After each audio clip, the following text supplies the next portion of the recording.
आप स्त्री को नहीं समझ सकते, और यही उसकी सबसे गहरी सुंदरता है, क्योंकि जो समझ में आ जाए वो रहस्य नहीं रह जाता।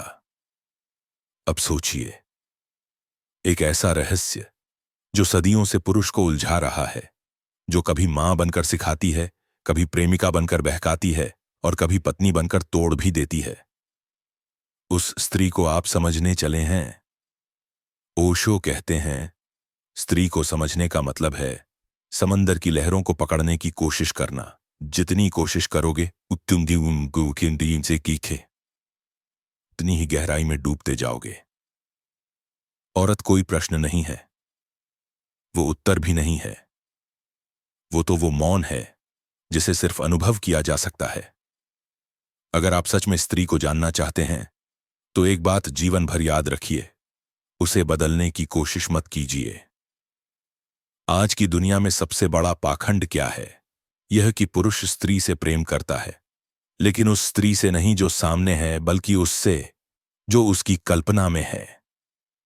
ओशो साफ शब्दों में कहते हैं, जब भी तुम स्त्री को मोल्ड करना चाहते हो, उसे अपने हिसाब से ढालना चाहते हो, तभी तुम प्रेम खो देते हो और रिश्ते बोझ बन जाते हैं।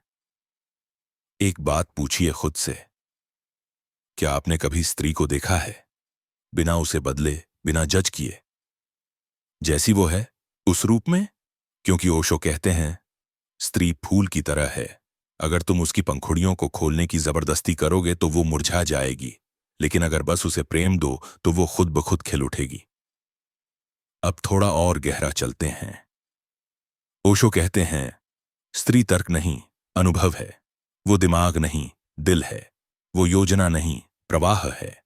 वो नदी है, बहती है, मुड़ती है, बिखरती है, लेकिन अपनी ही धारा में सुंदर होती है।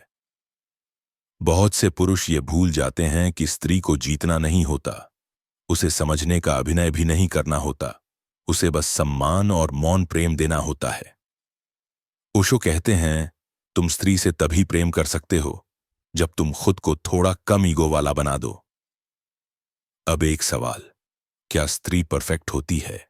बिल्कुल नहीं, लेकिन ओशो कहते हैं, स्त्री की अपूर्णता ही उसकी आत्मा की सच्चाई है। वो जब गलतियां करती है वो भी सुंदर होती है, क्योंकि वो होना चाहती है, दिखना नहीं। अगर आप स्त्री को समझना चाहते हैं तो उसके साथ रहिए, उसकी बात सुनिए, उसे थोपिए मत। जब वो चुप हो, मौन हो जाइए। जब वो चीखे, शांति से साक्षी बन जाइए, क्योंकि स्त्री को जीत कर नहीं, चुकरजेरी पे जाना पड़ता है, बिना शोर किए। और सबसे गहरी बात, ओशो कहते हैं, स्त्री को जानना है तो उसे वैसे ही स्वीकारो जैसे तुम प्रकृति को स्वीकारते हो, बिना सवाल किए, बिना बदले, बस प्रेम से। और अब मैं आपसे पूछता हूं, आप स्त्री को समझना चाहते हैं या उसे बदलना? क्योंकि फर्क यहीं से शुरू होता है। अगर ये शब्द आपको छू रहे हैं, अगर आप ओशो के इस गहरे दर्शन को महसूस कर पा रहे हैं, तो इस चैनल को जरूर सब्सक्राइब कीजिए, क्योंकि यहां बात होती है आत्मा की, उस सच की जो बाहर नहीं, भीतर से उठता है। ओशो सिर्फ कह नहीं रहे थे, वो भीतर झांकना सिखा रहे थे। क्या आप तैयार हैं?